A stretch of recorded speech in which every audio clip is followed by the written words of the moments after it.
ഏവർക്കും ദേവദാരുവിലേക്ക് സ്വാഗതം.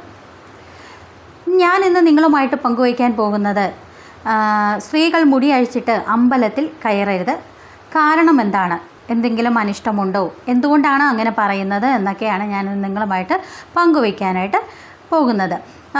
മുടി അഴിച്ചിട്ട് പണ്ട് മുതലേയുള്ള ആചാരവിധി അനുസരിച്ച് സ്ത്രീകൾ ആരും തന്നെ ക്ഷേത്രത്തിനുള്ളിൽ പ്രവേശിക്കാൻ പാടില്ല എന്നാണ് പറയുന്നത്. പണ്ട് തൊട്ടേ ഉള്ളൊരു ആചാരമാണ്. അതിൻ്റെ കാരണം, ഇനി മുടി പറന്ന് നമുക്ക് അറിയാം, ക്ഷേത്രം പരിശുദ്ധിയുടെ സ്ഥലമാണ്, പുണ്യകേന്ദ്രമാണ് ക്ഷേത്രം എന്ന് പറയുന്നത്, അല്ലേ? നമുക്കെല്ലാവർക്കും അറിയാം, അവിടെ ഭഗവാന്റെ സാന്നിധ്യം കൂടുതലും പ്രവഹിക്കുന്ന സ്ഥലമാണ്, ഭക്തന്മാർ മനസ്സുരുകി പ്രാർത്ഥിക്കുന്ന സ്ഥലമാണ്.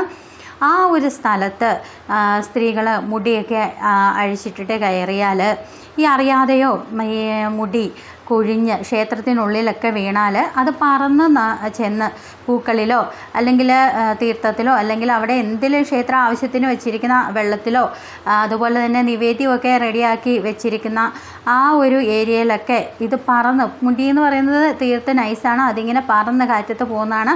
അപ്പോൾ ആ നിവേദ്യത്തിലൊക്കെ ഭഗവാന് നിവേദിക്കാനുള്ള നിവേദ്യമൊക്കെ ഒരുക്കി വെച്ചിരിക്കുന്ന ആ സ്ഥലത്തൊക്കെ ചെന്ന് ഈ മുടി വീഴാനായിട്ട് സാധ്യതയുണ്ട്. അതുപോലെ തന്നെ വിളക്ക്, അറിയാമല്ലോ, നമുക്കറിയാം, നമ്മൾ കയറി ചെല്ലുമ്പോഴേ കൽവിളക്കുണ്ട്, ക്ഷേത്രത്തിന് ചുറ്റുമായിട്ടൊക്കെ കൽവിളക്കുണ്ട്, ഓരോ ഉപദേവത പ്രതിഷ്ഠയുടെ മുന്നിലുമൊക്കെ കൽവിളക്കുണ്ട്. ആ കൽവിളക്കെല്ലാം തന്നെ വൈകിട്ട് രാവിലെയൊക്കെ തെളിയിക്കാറുണ്ട്. അപ്പോൾ അവിടെയൊക്കെ ഈ മുടി അഴിച്ചിട്ടുണ്ട് എന്നാൽ അത് വളരെയധികം ദോഷമാണ്. അങ്ങനെ ഏതെങ്കിലുമൊക്കെ നമ്മൾ ഈ പ്രസാദത്തിലോ അല്ലെങ്കിൽ നിവേദ്യത്തിലോ പുഷ്പങ്ങളിലോ അതുപോലെ തന്നെ ഈ മുടി ചെന്ന് വീണാൽ അത് വളരെയധികം ദോഷമുണ്ടാക്കുന്ന ഒരു കാര്യമാണ്.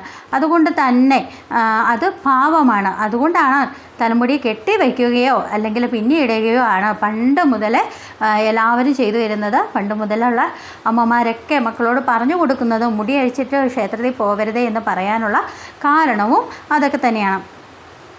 പിന്നെ ഒരു കാരണമെന്ന് പറയാനായിട്ട്, ഈ യക്ഷികളാണല്ലോ നമുക്ക് ഈ മുടി വിരിച്ചിട്ട് നടക്കുക എന്ന് പറയുന്നത്. പണ്ട് കാലം മുതലേ യക്ഷികളുടെ നമ്മുടെ കുഞ്ഞു കുട്ടികളുടെ മുതൽ നമ്മുടെ എല്ലാ വലിയ ആളുകളുടെ മനസ്സിലൊക്കെ യക്ഷി സങ്കല്പം എന്ന് പറയുന്നത് മുടിയൊക്കെ അഴിച്ചിട്ട് ഇങ്ങനെ വരുന്ന ഒരു രൂപമാണ്.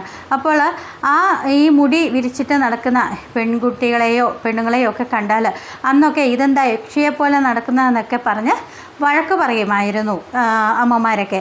അപ്പോൾ മുടിയുടെ അറ്റമെങ്കിലും കെട്ടിയിട്ട ശേഷമേ പുറത്തിറങ്ങാവൂ, അല്ലെങ്കിൽ എവിടെയെങ്കിലും. പണ്ട് ഉള്ള പെൺകുട്ടികൾക്കുള്ള മുടിയൊന്നും ഇപ്പോഴത്തെ പെൺകുട്ടികൾക്കില്ല, കാരണം എല്ലാവരും തന്നെ വെട്ടി ഫാഷനൊക്കെ ആക്കി ലെയർക്കെട്ടൊക്കെ അടിച്ചിരിക്കുന്നതുകൊണ്ട് തന്നെ പകുതി മുടി ഇപ്പോൾ ഇല്ലെങ്കിലും പണ്ടുള്ള കുട്ടികൾ മുടിയുടെ അറ്റമൊക്കെ കെട്ടിയിട്ടിട്ട് ഒരു തുളസിക്കതിരൊക്കെ വെച്ചിട്ടായിരുന്നു ക്ഷേത്രത്തിലൊക്കെ പോകാവുന്ന ഒരു സമയം, ഒരു കാലഘട്ടം ഉണ്ടായിരുന്നു. അപ്പോൾ അത് നിർബന്ധമുള്ള കാര്യമായിരുന്നു.